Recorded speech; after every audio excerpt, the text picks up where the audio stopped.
Hello, beautiful souls. Welcome to the Raw and Wild Hearts podcast. I'm your host and guide, Lori Rising, star channeler, transformational coach, and sacred guide. And welcome to today's very special episode called In the Earth, From the Earth, As the Earth with Charles Dowding. Oh, it's going to be so good. If you haven't heard of Charles Dowding, I have the immense pleasure of introducing you today. He is a big deal in earth medicine. He is out here creating a tidal wave of excitement and enthusiasm for our connection with the earth, for our ease in growing our own food and medicine, and really working with the abundance that is all around us. He does this through no-dig gardening, through organic gardening, through composting, just to name a few of his specialties of his own innate medicine. So I know you're going to love this episode. So definitely make sure to hit that subscribe button, hit the notification bell, like the video, write a rating and review, share this video or podcast with at least one friend that you know will love it as well, or go big and share it on your social media. Be sure to tag us because this really supports us in continuing to show up to offer you these kinds of magical, free content and creation pieces. Now, before we truly get into it, those of you in my community that know about the Next Octave retreat, there's only one shared accommodation left. It's coming up in a little bit over a month. It's happening on August 9th here in the beautiful, fertile land of Iowa on the most magical private property. This is the root of earth medicine. We are going to be going very deep with the ancestors and with the power of our Gaia and that connection. So if you're new to my world and you're interested, you're like, yes, I am ready to dive in to my connection, to my remembrance and my reawakening. You're going to be going into high level manifestation mastery. You are going to be reigniting your divine soul blueprint and your soul purpose, and you're going to remember all of the wisdom, the healer, and the medicine that is within you. That is my mission here in this world.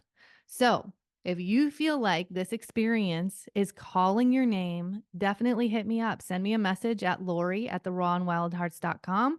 The person, the soul, I should say, that you'll be sharing this accommodation with is so bright, is so beautiful. You're going to be fast friends. I cannot wait to move through this experience with those that are called to the circle. So remember, there's only one shared accommodation left, and you can hit me up in the DMs on social media at the Raw and Wild Hearts or shoot me an email. Let's explore it and see if this truly is for you, because you will finish this journey with me together in Iowa and this circle as a new iteration of yourself. This will be your next octave. I am very serious about the vibration and the words that I put out into the world. So if you'd like to know more about me and my programs and offers, head on over to my hub at therawandwildhearts.com. I actually have a freebies page. So if you would like to tiptoe into my world, it's a great way to do it. And that's going to start opening this mastery of your magic and your magnificence here on this earth, in this body, and in this unfolding experience.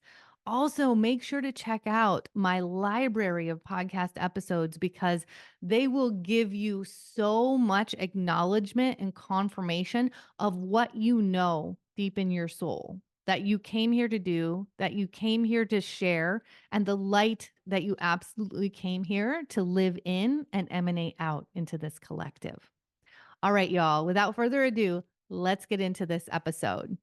Charles Dowding started organic and no-dig market gardening in 1982 on 1.5 acres. His successful vegetable growing with fewer weeds enabled new understandings, and Charles now shares globally the benefits of a no-dig approach, using no fertilizers or other synthetic inputs. His first book, Organic Gardening, came out in 2007, with almost one every year since then.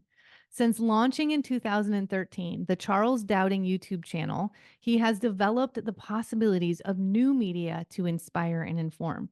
Charles's most recent book is Compost, which will be out in September 2024 at the same time as his 2025 calendar of sowing dates. He continues to run a half-acre no-dig market garden at Homeacres, UK. Please welcome Charles Dowding. Hello, Charles. Thank you for joining the Wild Heart Revolution. Hi, Laurie. Really nice to see you after our encounter on the field at the festival. Yes, and from across the pond now, we are connecting the acupuncture points of the world in this energy and this transmission for so many to tap into. Good. Yeah. So Charles and I got to meet recently at a homesteading event. It was called the Murray Fest, I believe. And what a treat it was. I loved your talks. I was enamored. Like, I made sure I was there for your talks because I live about an hour and a half away. And you just provided such a gentle softness and such a strong education, such a strong foundation in those two talks that you gave. So, first of all, I just want to say thank you so much. Thank you from all of us here in Iowa that we had the blessing of your presence and your wisdom and your own innate medicine from the earth. So, props, just loving it so much. Great. Oh, that's lovely to hear. Thank you. I really enjoyed it actually because it's the first time I lectured in the States. Actually, I've been to California before, but never been inland, and I've certainly never done any presentations. But I do a lot over here, and I'm noticing that there is a strong interest, and I seem to have a way of connecting with people. I was giving a talk in London actually, well, two talks yesterday at a show, and they were very well received as well. And I get lovely messages after the event. And even there was a 10-year-old boy there in the audience who I've made a good connection with. He's a little lad who's really into no dig, so I'm adopting him as next generation.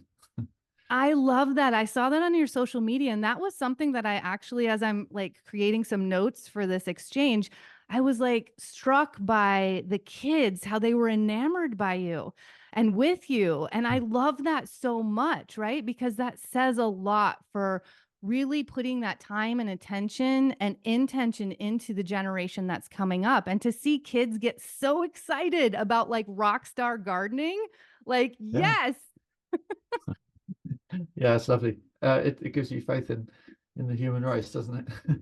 But also he'd been going around a bit, and I told him to go and visit Eddie Bailey, who's an amazing guy who looks at microbes, and he'd done a fantastic display of the history of life on Earth, literally life over the last 4.7 billion years, starting with bacteria, then getting to fungi, and then getting into algae. And he laid it out on the ground in a way that I found really captivating. And it opened my eyes to the power of a display like that, and I think it would be amazing if more schools could have that sort of thing, even do it themselves somehow, because it's such a nice way to learn on the ground rather than from a book. And I've always found that when I'm like, if I'm setting up a new garden, I can't do a plan. Well, I can do a plan, but it doesn't really work on paper. I find I need to be out there and feel it. Yes, I love that so much. And it's about the power of evolution because kiddos, they're just in the moment. They're excited about learning and discovering, right? I mean, we Yeah. can learn so much from them because they're not, off in the future or in some goal. They're just like living what they're experiencing in the moment. And that's really what life is. Well, in fact, yeah, it's just interesting you should say that because his mother had just taken him out of school. They're home educating now because they realize he just doesn't fit in there. I think he's a bit autistic actually, but that's not a nice word to use for someone who's very talented. And I think there's a bit of a rush on autism at the moment, whatever that means.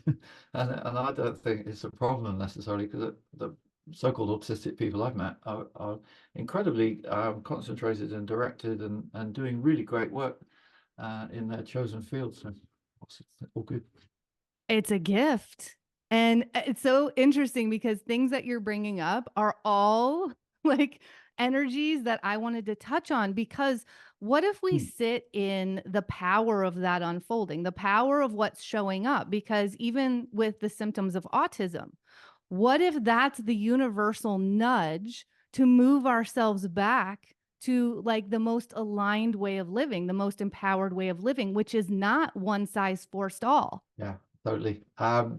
Yeah, we need to find our own truths, but we generally I feel society is not allowing that much, and we're all being pushed into holes and made to behave like cogs in the wheel, aren't we? And I feel blessed to have found something really strong just through the soil and growing. But I know not everyone can do that, but it has opened my eyes at least to other possibilities, because I was brought up in a very kind of traditional, conventional way. And looking back on it, I was not very awake, I don't feel, and not claiming to be totally awake now, but I feel I'm much more aware of what's going on in the world and what's important. So much of what's in the media is totally not important. So I just stopped listening to the news back 2 years ago. I'll just keep an eye on it, but literally I don't go there. I never have the radio on. I don't have a television. I don't watch TV.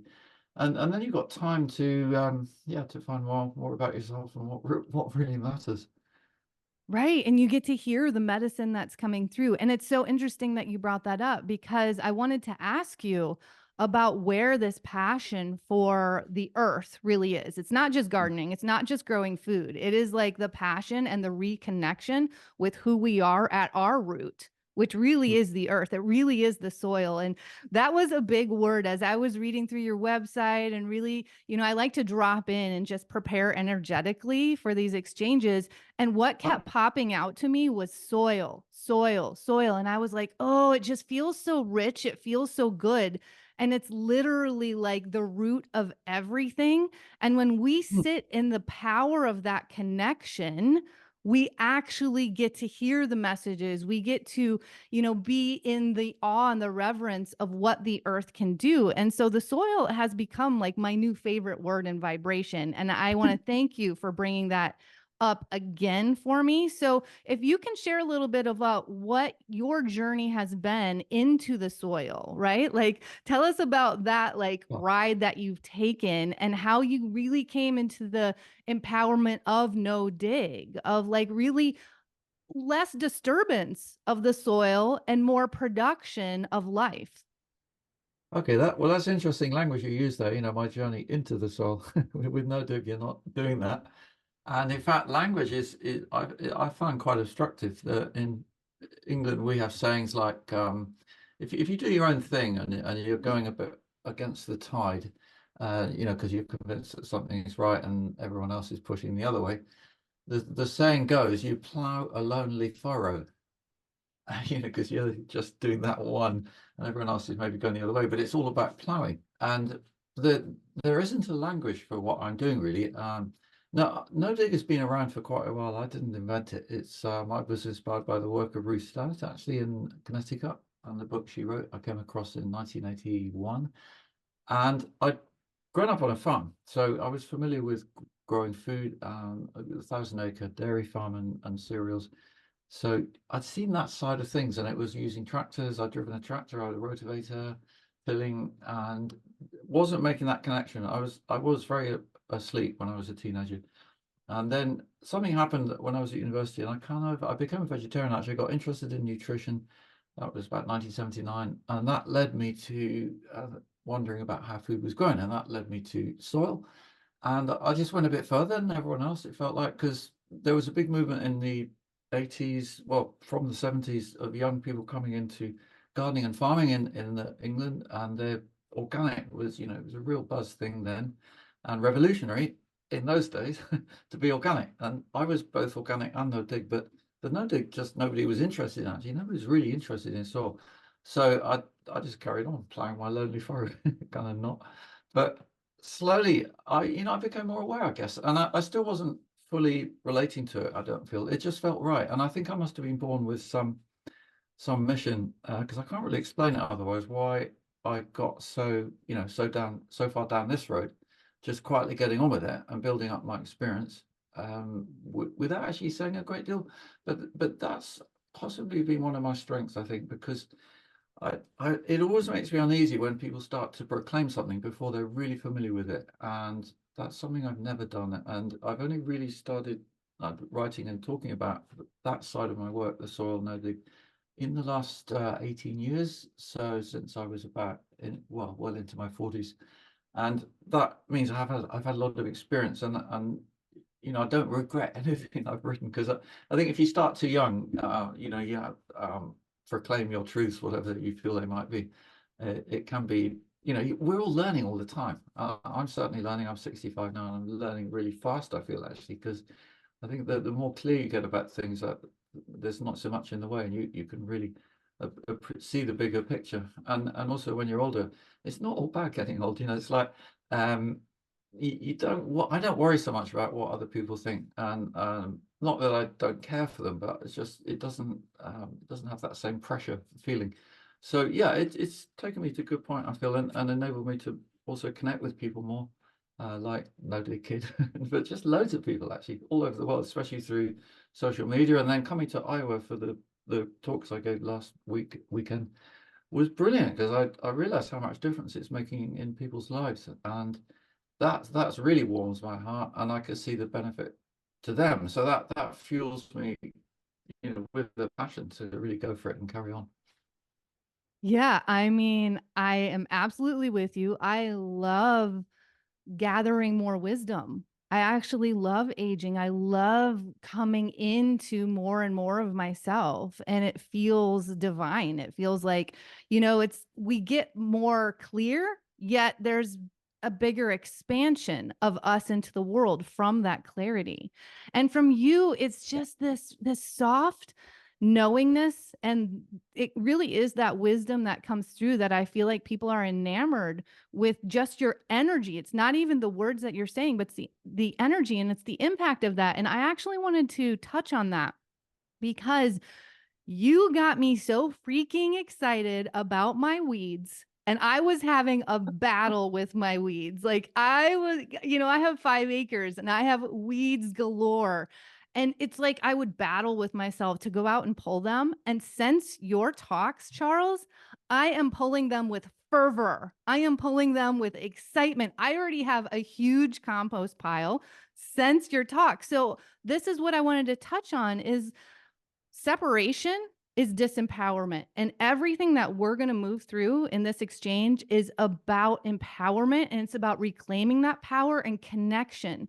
So by you coming out and actually sharing this in person, the difference between reading it on a book and feeling your energy and vibration with it is unbelievable. Wow, sounds like I need to get out more than that's great Absolutely. to I hear. hope I hope I'm the biggest cheerleader to get you out into the world more, because I heard you say not everybody can find that connection with the earth, and I believe that we can. I truly believe that we can, and it takes the pioneers that are in clarity, that really do understand their innate medicine, which this is clearly your innate medicine, that emanate that energy out into the field, and people start to Hmm. tap in before they even know that it's something that they're seeking. Well, thank you for that. I never quite thought of it in that way. Well, I can relate to what you're saying though, from the feedback I get. But my issue with getting out too much would be the risk of losing connection with what I'm doing here. Like, today I've been out there. In fact, well, to give you my typical day, I got up at 4 o'clock. I rise early, and I did quite a bit of computer work until 10 o'clock, which worked well because it was raining, and then the rain cleared, and it's convenient. My garden's right there, and so I've been out there for 6 hours since then, and it's just. I need that. I need that connection. I couldn't go around the world on a lecture tour. Well, I probably could actually, but it just keeps my energy good. And it's very interesting, that exchange of energy idea. And some people say if you're teaching or asking questions all day, that's kind of de-energizing, and you're giving out. But I find not.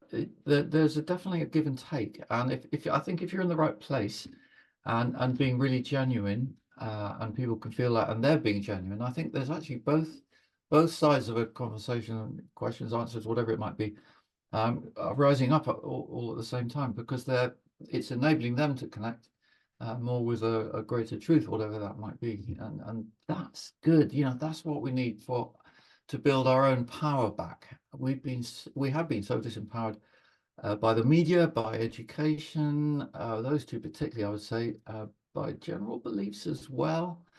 Uh, I see gardening. Gardening is an incredible microcosm of the greater issues, like the way that oh, I'm hesitating to say this because it might sound a bit critical, but that's not my aim at all. It's mostly gain some clarity. But with people who don't understand something or don't know what to do in a given situation, like what do I do with my weeds? Can I put these weeds like convolvulus on the compost heap? And they'll read it up on the internet, and most people will say no. And because the majority say no, they'll believe that. And why would they not? But I would say not enough people are taking are trusting their own power to ask the question, well, why not? You know, there's so much so-called advice out there. It's just a list, and there's no understanding behind it. So one of my favorite sayings is, and I got this from Sheila Das, who's a brilliant gardener at RHS Wisley, that's Royal Horticultural Society. She's really adopted Noddy. She's really on this same page. And she said, it's not what you know, it's what you understand. And you know, that's the opposite of a lot of education now. Kids are being filled with facts and precise details, but they're not understanding how it all fits together. Then they go out in the world and they're completely lost. So that's where something simple as gardening and working things out as you go can take you to this brilliant place. And even in the rest of life. So, you know, I make bread. I've always been passionate about making my own bread. I grind my own flour because for me, a lot of the value, you know, I want nutrition. I don't just want to make bread.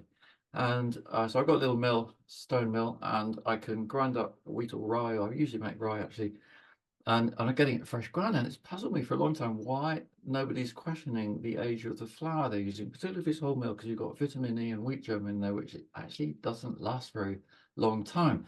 And that's why bakers love white starchy flour, because it's very neutral and there's nothing in it. There's no value in it, nothing that can really decompose. It's just starch.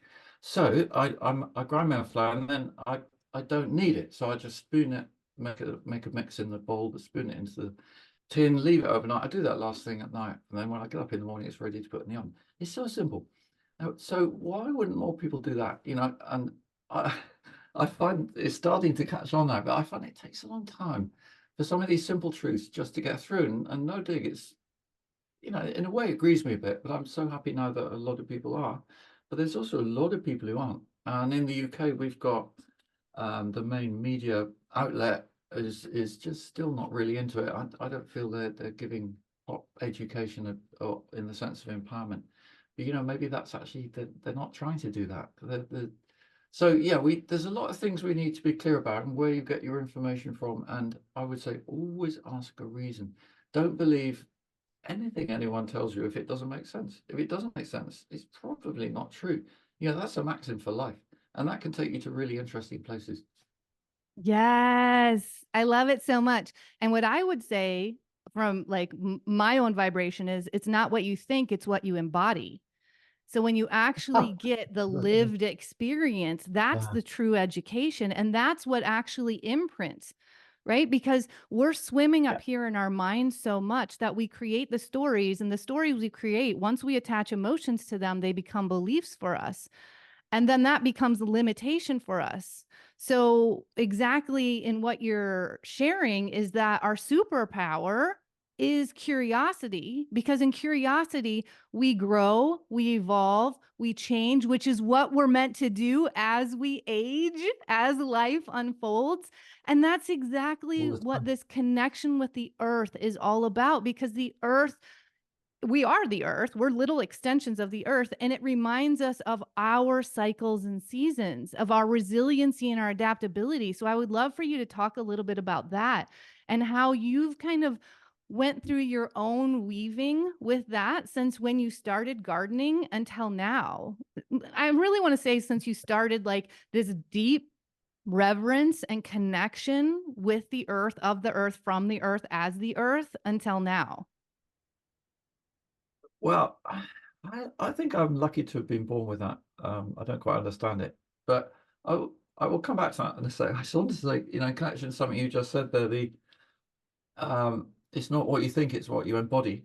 That's a good saying, I think, because I'm saying, I think it's like what that's what people are picking up much more from us than we realize, I think, aren't they? They're not just hearing the words, the body language is all soaking in as well. And maybe that's where a lot of the energy is that you've been talking about. And perhaps I'm doing that when I'm speaking, you know, I don't realize it even. And I would say also the earth is the body of spirit, you know, so soil. That's where the importance of soil. And I think that's why I've been attracted to soil so much, because um, I don't like wafty spiritual kind of stuff generally. Like, I'm near Glastonbury here, and there's a lot of it goes on over there. Like, this is not sort of directed at anyone in particular, but it's just that whole sort of principle of thing. And I like the earthy connection, which then feels real and can embody spirit. And, so you're growing your feeling in your food, if you like, and then when you eat the food or you're selling it or whatever, people are getting that feeling as well. You are getting your own really strong health in vibrations in ways that we can't measure now. This is where it gets tricky, I find, with people sort of self-proclaimed scientists, because um, I would say mostly they don't know what they don't know. There's so much to know that science has sort of kind of dug itself into a hole, and that's probably quite an apt way of putting it, that they if they can't measure something, they won't acknowledge it as being true. And that's what I've felt with no dig until recently. The benefits of it are hard to measure. That's why I run trials in my garden, actually. And I had a bit of a discussion with a retired professor recently, and he said, "I'm really disappointed with your trials." He said, "You don't talk much about soil microbiology." I said, "Well, actually, that's not true. I've been talking about that for a long time, long before people like you were even discussing. He'd been a soil scientist all his life." And I felt that soil science, as it's called, has only recently come around to this way of looking. It's always about nutrients and chemicals and that kind of thing. And now they're finally looking at bacteria and fungi and amoeba and all of the living stuff in the soil. Anyway, so I pointed out that on my website, I've got a page about my dig no dig trials, and I said there's a photo there, a photograph comparing the dig and the no dig beds that I run at 400 times magnification. You can see very clearly the different structure of the soil in that photo when you understand a bit how to interpret it. And he came back to that and he said, no, photos don't count, they're subjective. I just thought, what are you talking about? This whole thing that they have of what's subjective and objective, that also leads you to a place of death. I'll be quite blunt here, because pure objectivity is this is something I've always felt, right from when I was in school, and back in the 70s, 80s. Objectivity was God, and subjectivity, you're putting your own interpretation into things and feelings. That just made it invalid, and that wasn't a good trial or comment or whatever. So but objectivity is just like, it's just facts, isn't it? It's dry, like a desert. So anyway, coming back to soil and the living soil and my journey, I feel blessed that I've been able to embody, if you like, what I've been able to learn as I go along, and I still got a long way to go. I feel just honoured to be in a position where I can share it. I can't really say much more than that, because I always hesitate to put too much out there. I just hope some of the energy is coming over in them through the microphone.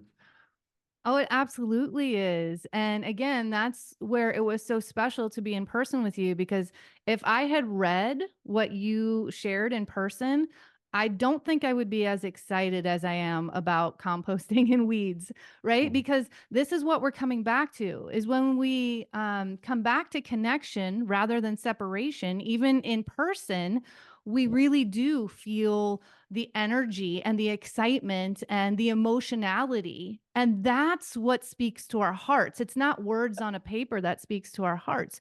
But when you talk about the bacteria in soil, soil is literally an antidepressant.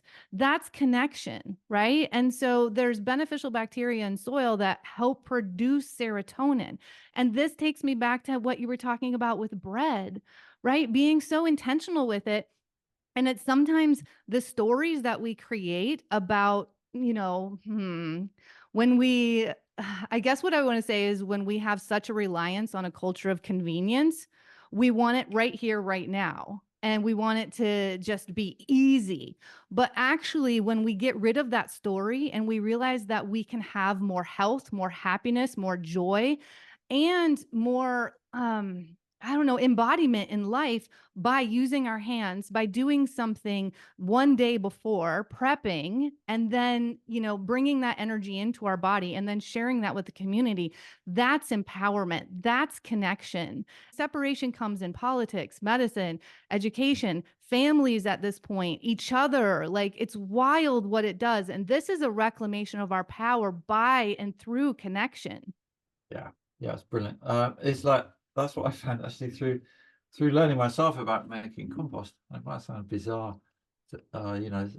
seem like a trivial thing, but people can really connect to that one. And when I started making compost, and I was reading about it, and the way it was described, you need 32 parts carbon to 1 part nitrogen.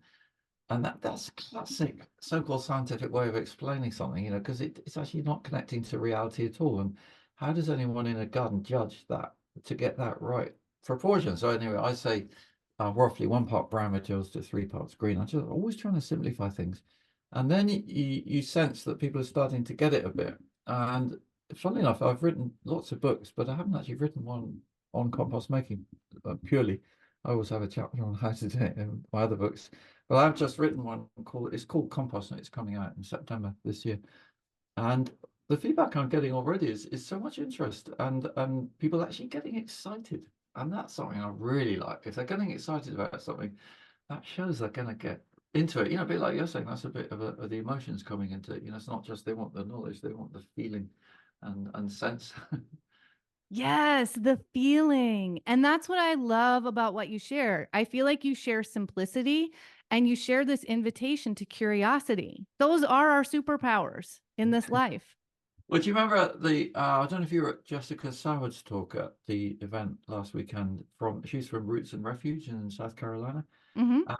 And that was one of the things she said almost exactly the same. She said, it's not about simple, cheap, easy, quick and fast. And it's about actually you gain when you go into something more deeply and spend more time doing it and get a result that you've worked for. And work is the wrong word. We've got so many wrong words in our language, because work has become to be seen as something negative, hasn't it? And so I'm careful how I use that one.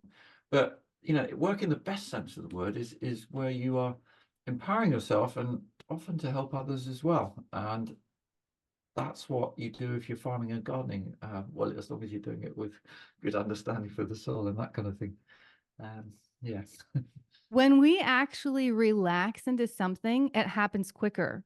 But for thousands of years, that has been being separated out of ourselves. It's been disconnected and it's been disempowered within us. And this is something that, I taught over and over when I was in childbirth, is actually when we don't push, the process of childbirth and the connection with the baby is louder, so we can hear it because we feel it, and then birth happens much easier.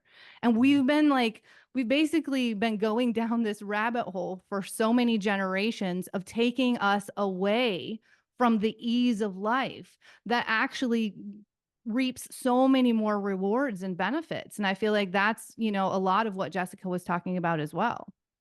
Yeah, the hard way has been made the way, and actually often the easier way is the better way. I mean, it's certainly true. So just take no dig as an example, because it stares me in the face every day that many people are still choosing the much more difficult option of tilling, digging, significantly extra physical work, and in the process damaging the soil. So they're doing two bad things. Why? Why? I don't get it. Why? Well, I do get it in a way, but why do people put themselves through that? And then you look around us in life, you see, like this thing with making bread, a lot of the things we've been taught to do are the more difficult methods. And so we do, all of us, I feel, really need to think about it all the time. And not, just don't allow yourself to be sucked into how other people think you should behave. That's another big one. That really helped me when I came here, and I left behind a lot of my um, the sort of acquaintances I had, I would say, more. And actually, I was quite lonely for a while, which was good, and that helped me more to find myself. So sometimes if you're quiet and lonely, that also can be good, and see where it takes you. But you've got to be prepared to step outside. Uh, what other people think about you, and that literally can take you to a place where I've been through that bit. You're just very quiet, not going out much. But in my case, I had great work to do, getting on with it, so that was all fine.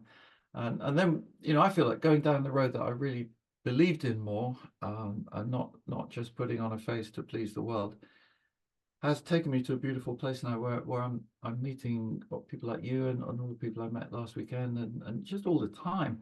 I had a lady fly out here from Georgia 3 weeks ago for a weekend course at Homemakers, and she wrote such a touching message on Instagram about how moved she was and how it had really helped her just over a couple of days.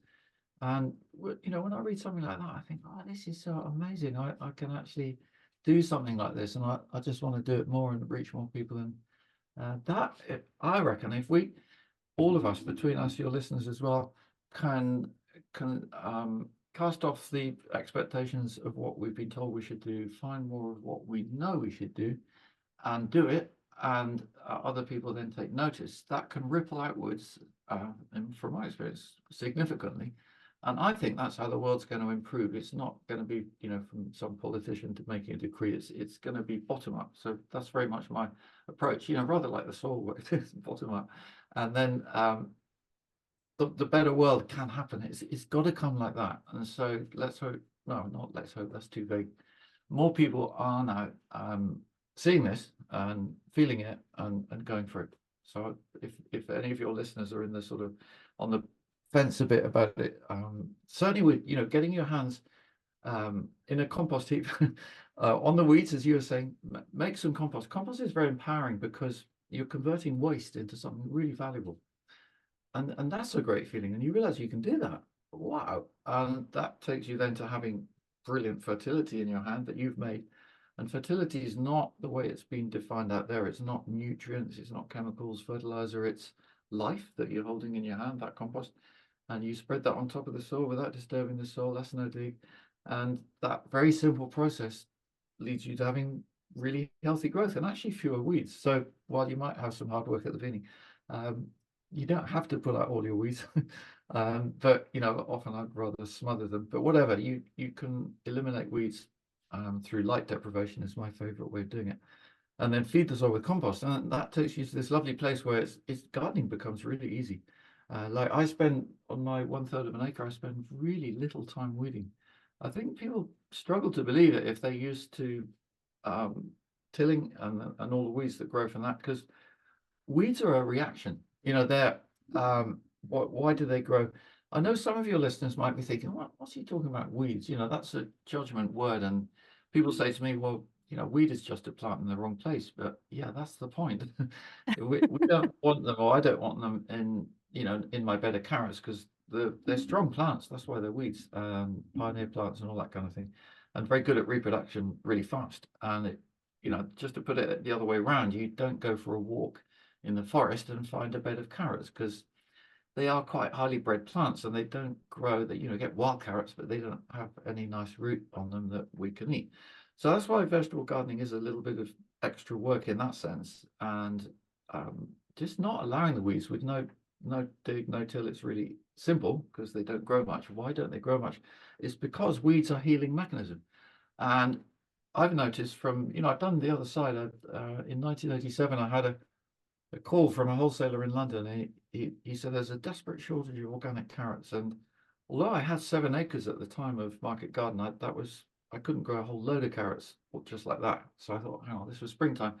So I actually borrowed the farm rototiller and tilled an acre of ground, super fine. Hey, good for carrots. I can still do that. I wouldn't do it now. This was 1987, and then I got a contractor to drill this acre of carrots and then waited for them to come up, and they did. And then what also came up was tons of chickweed, and I'm not sure if you call it chickweed in the States. It's a very low growing, bright green plant which will make little white flowers and loads of seeds, and you can eat it. That's why it's called chickweed. Chicks love it. But like, I had an acre of it, and we hoed it, and it was a typical English spring when it never really dried out, and so every time we hoed it, it just regrew. I actually never harvested a carrot from that whole acre, so I kind of learnt a lesson there. And also, what I found out afterwards was there is a saying that chickweed follows the rotivator. And the reason is chickweed, this weed has very wiry, tenacious roots, and it's a healing of the soil which has been smashed into pieces. So that's one reason why gardeners who till, farmers will get a lot of weed growth much more than if you stop, leave soil alone. It doesn't need to grow so many weeds. It will still grow some for sure. So weeding becomes pleasurable and possible. So there you have it. Oh, Charles, did I learn a lesson last year?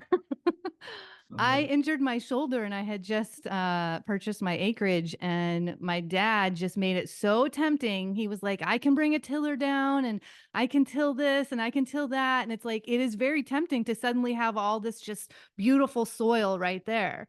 Yeah. And so I let him do it, even though my spirit knew I'm always been a permaculture, no dig person, cardboard, yes.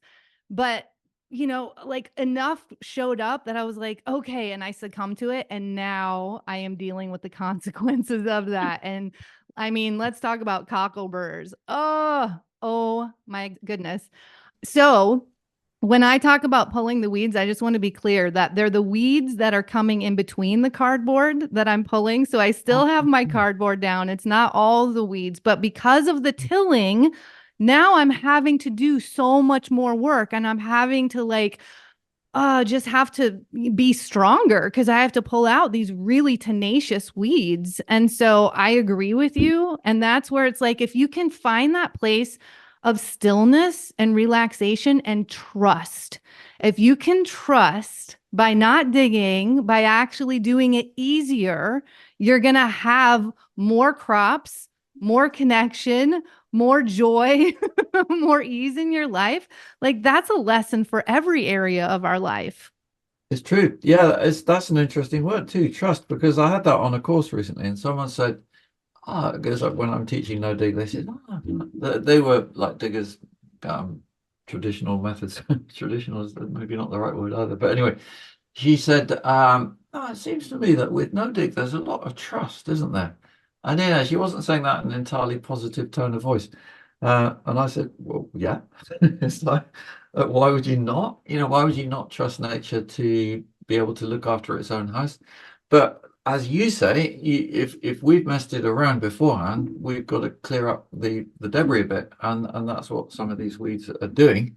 But with what you're finding at the moment, probably you let them get a bit too big. It should be that you're on it. I'm always saying that the easiest way to tackle a weed is catch it when it's tiny, because it's the same plant basically. But if you my favorite weeding is 2-leaf stage, and you can hardly see them. I just either pull them out or scuff them with a fingernail even actually, and they just dry on the surface.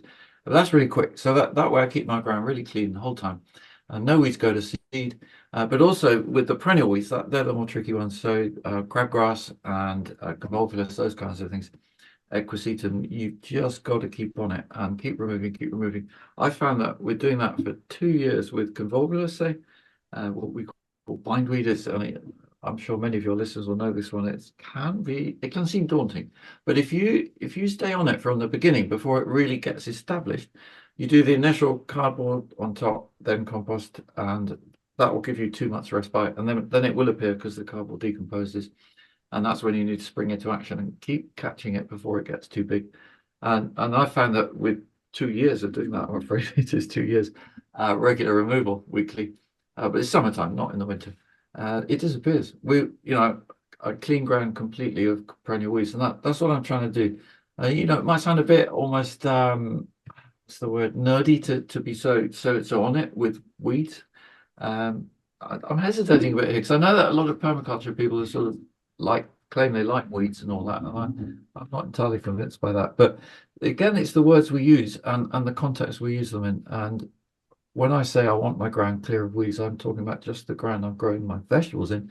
If you saw homemakers now, it's pretty wild around the edges, and not right up to the veg patch, but because I keep that cut and mown that way, you've got a tidy area, no weeds seeding, and the crabgrass can't spread in so quickly because if you keep cutting it every week, it weakens the root system, that kind of thing. So there's a few bits of detail like that really help. I do some edging with a half moon edger as well, that keep the edge tidy. But in the middle of the ground where, we're actually growing the crops, there's very few weeds. And so that makes gardening more joyful. And coming back to what we were saying before, that's empowering because you feel in control. You're not always fighting something that you can't control, which is disempowering. And that's when people walk away. And so, get a bit of knowledge, the trust at the beginning, understand what you're doing, and then go for it. But if you've got the understanding, particularly that's the empowering bit, because you will then know how to react when things happen. I mean, let me just say that I feel like it's sexy.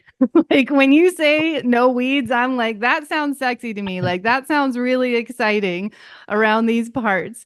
And we can really apply this to life, right? Wherever you're creating in your life, wherever the growth is coming through, you've got to keep it free of the weeds. And that means energetically, you've got to clean up the energy. So I just want to bring this back real quick to what you were talking about when you shifted your life and you changed the environment and you went into stillness, right? Stillness is empowering because you literally hear messages because we're so used to controlling everything from our mind.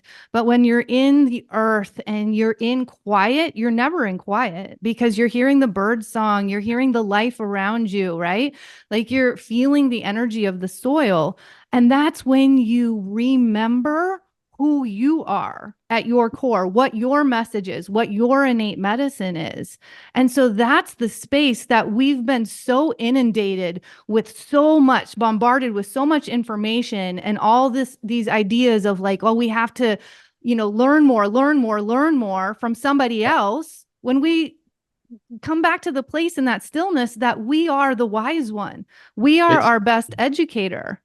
it's there already. And actually that word you use there, more, that's very apt because that's a theme of modern Western society, more, bigger.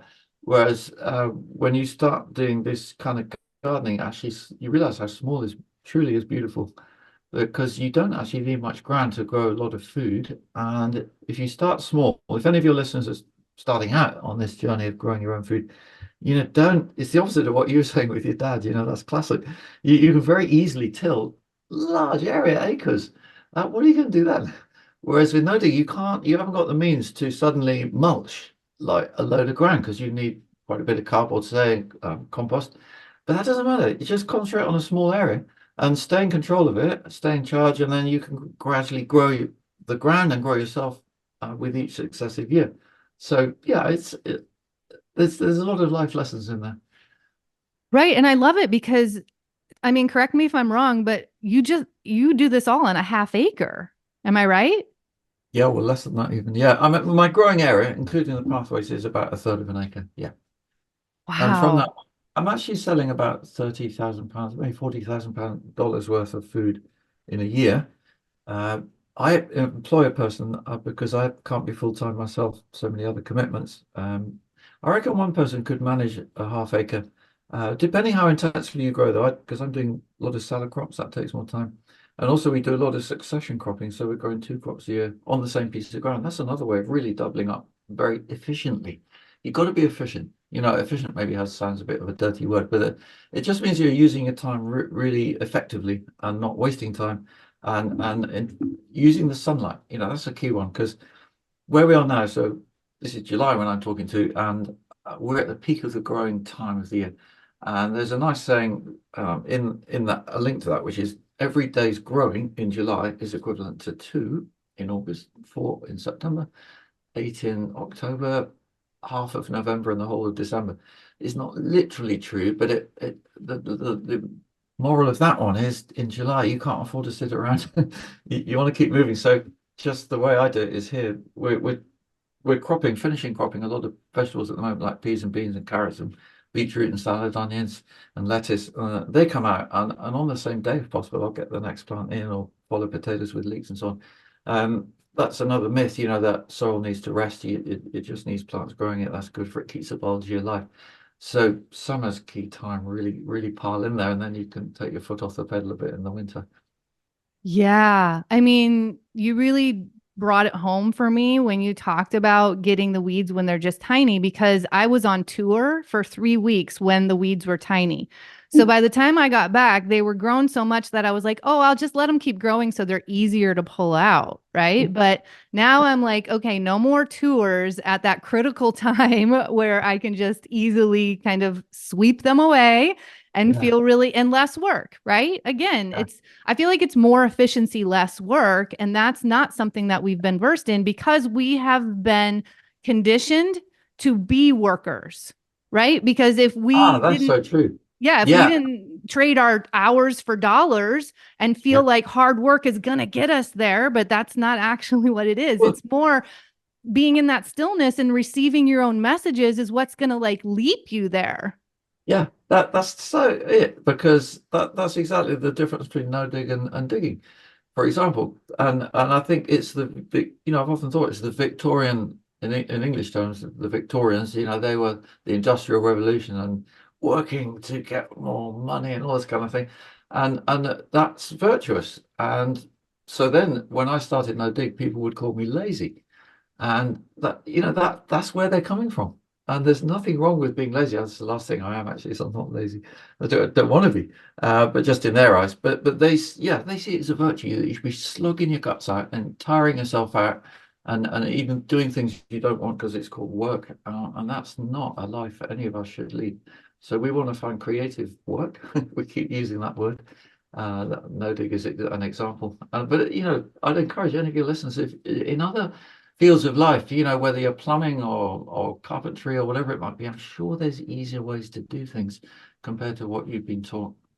Right. Yeah. Because that's a life of separation. When we are exhausting ourselves in Mm. work, that we're just separating ourselves from our own wisdom, our own medicine, our own healing. Yeah. And, that's what I wanted to point out, that when we talk about compost, I really want to finish strong on this compost, right? I mean, you have a book coming out. I can't wait. I'm so excited. I'm going to listen to it on audio. I hope it's your voice. Like, I hope it's your Oh, energy. I really want to hear it that way. yeah, I recorded it. Okay, That's great. quite a hard thing I found, actually. That was like 3 very long, 2.5 days just in a booth. You're cut off from the world, you're just talking. But I imagine my audience there. Keep the energy up. So yeah, you'll hear my voice. And yeah, it's a great subject to be enthusiastic about. Amazing. Well, the thing is this is free medicine. This is free fertility. And Yeah. that's what I think we start, because of that culture of convenience. We're like, oh no, we just want it to be easy. So we're going to go buy it in a bag. And I love that you really talked about that, how you don't even know what's coming in that bag. But when you literally do this in many ways on your own, you know exactly what's in it. You get to watch the process of it, because then that feeling happens with it, right? You grow with it. And what I really want to come back to, and I want to feel and hear your response to this, is, do you think that people get so excited about compost because we are compost? Oh, well, we are in the end. Like that dust to dust and ashes to ashes kind of idea. Yeah. Um, yeah, maybe. I mean, the process of decomposition is also the part of life. So it's going up and going down and coming up all the time. So maybe there is an element of that. I hadn't really thought of it in those terms. That's an interesting one. But I do notice, like, if I'm teaching no dig here, that people's eyes light up when we get to making compost. It really strikes a chord of excitement in them. But I would also just say, just because I don't want to give the impression that it's bad to buy compost when you start out. Because if you're starting a garden, I would recommend that you do buy a bit of compost at that point, just to get you going underway. Because you can't make compost, say, within 8 months, it's not ready. I would say between 6 and 12 months normally is a good time to use it.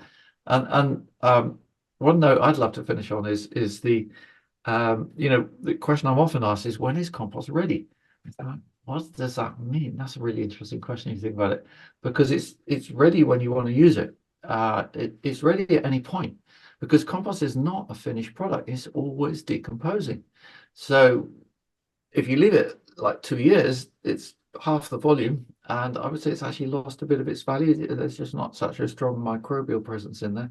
It's beautiful to look at. It sort of turns into almost a black, dusty humus. But that's why I say use it when it's about a year old, and it brings you in, yeah, into contact with everything that's happening in life, the ups and downs, creation and decomposition. Yeah. I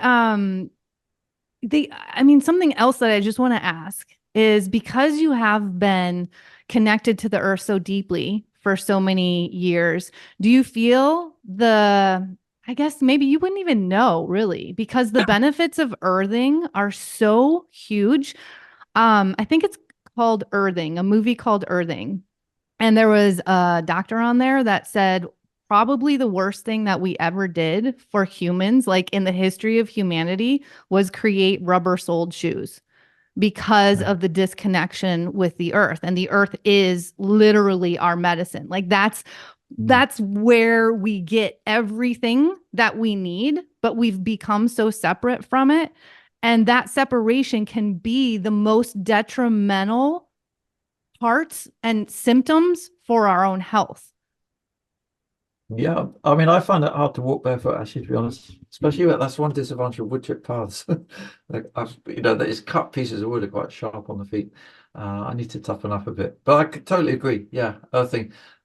Occasionally, I'll take a nap in the afternoon, and my favorite way of doing that is just to go and lie on the grass outside. And I think that's because it's a really good connection with the earth. And I like looking at the sky as well, because that also, uh, if you're lying on the earth and looking at the sky, you're in a pretty good place. You sort of, you're the center point, and connecting those two together. That's part of our life, I feel. Yeah. And when you really do, this is why I always end everything with don't forget to look up, because when we look up, we become present. You actually Right. stop in the mind, because in the mind, we're always looking forward, right? We're always like 100 steps forward. And it's like, once we get to that elusive goal, life's going to be easier, right? Because that's that scarcity selling that we see in our culture all the time. But when you literally you look up, you become expansive and Yeah. you remember those connections like you're talking about, the connection and the support of the earth and the connection with how limitless you are, like the pure potential that you are. And then you can access that creation energy. And that's why I think people get so excited about compost, because they're literally creating the fertility that grows their food and their medicine. And oftentimes, not always, but oftentimes this can be free when we really let ourselves unfold into it, when we let ourselves be a part of the process, of the building, of the becoming. And this is anything in life. It gets so much more exquisite and it gets so much more alive for us when we're not always looking to the future and that scenario that's going to like shift everything for us. Like we get to shift it right here and right now. Yeah, I mean, I'm still learning from that because with say making compost, what I've discovered is that everything is good to go in. And most gardening books and people will say you shouldn't put in certain things like roots of perennial weeds, also diseases like late blight on tomatoes and potatoes. I put all of that in. It all decomposes beautifully. But then that you could take that one back into your life. It's like, hang on a minute. Yeah, there's a lot of things we've been told to be afraid of or to judge as not suitable, in life generally. And that's another good path to go down, I think. So yeah, lessons. Yeah, I mean, that's your vibe, Charles, is you bring Cool. such relaxed energy and people can actually breathe. And when we breathe, when we can be in a relaxed state, we access, right? That's when we do create. That's when we do imagine. That's when we do remember. So I really feel like that is your magic. That's your magnificence that you're really offering people. And I agree with you. This is why I bought an acreage away from humans, so I come back here and I connect with the earth and I really get deep into her wisdom and her roots in my trees. Like I'm out there singing and hugging them and dancing with them all the time. Right. And then I go out and I interact with people and I connect and I share medicine and we have that beautiful exchange. And then I come back. So it's really just letting yourself be guided through that intuitive process in being fully connected with yourself, being fully connected with others, in that energy and frequency, being fully connected with the earth, the root, And Charles, I just want to thank you so much for really offering that when you do come back out, right? After your restoration period, right? And your connection with the food and the earth. And then you literally just come out and spread that into the world. And that really is how we're going to change everything in this world.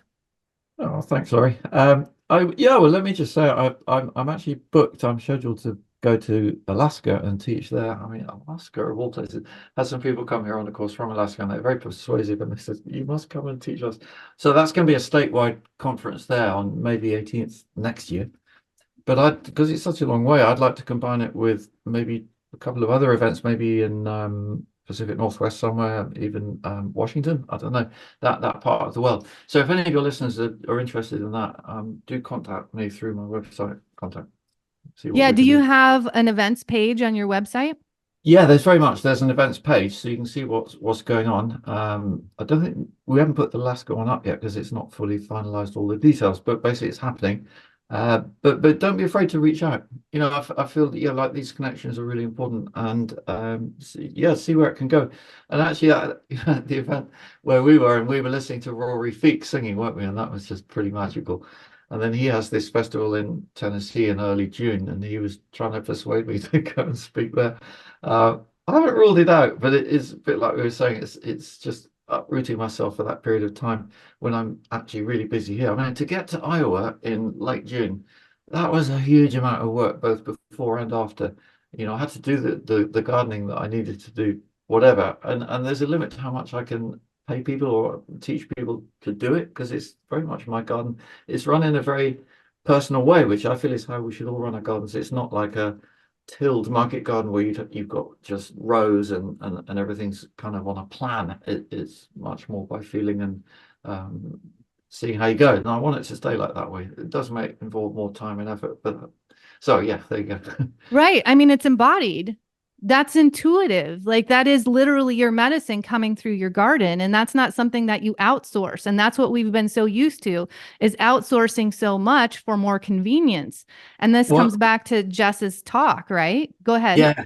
Well, I feel a really nice example for me is like I know pretty much what I want to grow, what I want to plant, and the harvest I want. And at this time of year, through the summer, I'm sowing a lot of seeds, raising transplants, and I'm not clear where they're going to go. And sometimes I'll get up in the morning and walk to the greenhouse and pick up a tray of, say, cabbage or something, and just walk around the garden until right, it can go there. I find I can see it in a way that I can't think it. And it must be that kind of connection that we've been talking about. It just happens. And we had an amazing day 2 days ago, and I had a few people here helping, and we were all just going. I was directing them. We were sort of bing bang bong, putting in all these plants. I hadn't been sure at the beginning of the day where they're all going to go, but they're all sitting there waiting. And at the end of the day, it just felt so right, and that's a good feeling. You know, you feel you've made right. This is going to work. Yeah. And that feels complete. I mean, and that comes back to that space of trust. Even for me, when I used to do these interviews, I would prepare and I would stress. And then Ah, it just didn't feel good. And then when I started to just trust that I could start channeling and really dropping into the energy right before, it much feels better. good. Yeah. And like, Yeah. so many beautiful life lessons, life wisdom that's coming through. And I knew it would because literally, like I said, and this is what I always talk about, we are little extensions of the earth. And when we start syncing up with her cycles and seasons, there's more abundance, there's more fruit, and there's just so much more joy in that space of letting ourselves wax and wane, ebb and flow, right? Instead of holding this one very difficult, very tension filled standard. And Charles, the work you're doing is such magic. It's such medicine. And I feel so grateful that I got to be in connection with you in this beautiful state of Iowa. Yeah. Thank you, Laurie. It's a great pleasure for me too. So, So I want to just really share this book, Compost. It's coming out. When did you say it's coming out? 5th September. 5th of And September. in my writing, I'm not a very wordy person. I'll just stick to the essentials, what you really need to know. And the publishers have been brilliant to work with on it, and they've used diagrams where appropriate. So I reckon it's really clear in not many words how you can go about it, and also busting some of the myths, because people have been told a lot of things that are not right. They've been told they should have slanted sides to compost heats, for example, to let in the air. That doesn't work, because if air was coming in, your heat will cool down and dry out. So I actually line my sides with cardboard. So it's got lots of tips like that that will help you to succeed. And then I make it clear that succeeding with compost is not about producing this perfect result. It's about accepting what happens, and even if it's a bit lumpy and bits of stuff in, that's okay. And because that's another source of disempowerment. If people set their goals too high, or according to something they've been told, and then they don't reach that level, they kind of switch off. So it's that whole thing of staying engaged through understanding. I keep coming back to that one. I'm in my writing. That's what I'm really looking to do, so that people actually understand what they do. And it's not a list. You must do this, you must do that, but you understand the process, and then you can adapt it to your situation, your garden, and your compost heap won't look like mine. That's for sure, and that's great. And the same as actually with gardening, every garden looks different, doesn't it? That's why it's always so interesting looking at other people's gardens. It's an expression of them. Well, that's the best kind of garden. Oh, yes. I love that. That's so good. And Yeah, that is my mantra. There's no right or wrong. There's only exploration. And when we can really, truly embody that, life becomes so big. It becomes so available to us. great. Yeah. Right. Beautiful. Charles, thank you so much. Y'all make sure you head on over to his website. I'm going to have the links below. If you haven't gotten on Charles Dowding social media, it is popping off. Get on his YouTube, get on his Instagram. Again, all links below. I'm going to link the book. I think it's on pre-order, so I'm going to link that below as well. And if you're like me and you are just enamored by his energy, his voice, and his general vibe, like listen to it on audio as well. Thank you, Laurie. Well, that's a nice send off. Yay. Thank you so much, Charles. All right, y'all. I hope that we have inspired all of the earth that pulsates in your cells and your connection to yourself, as well as the earth and to each other and to everything else. And until next time, don't forget to keep looking up. Great.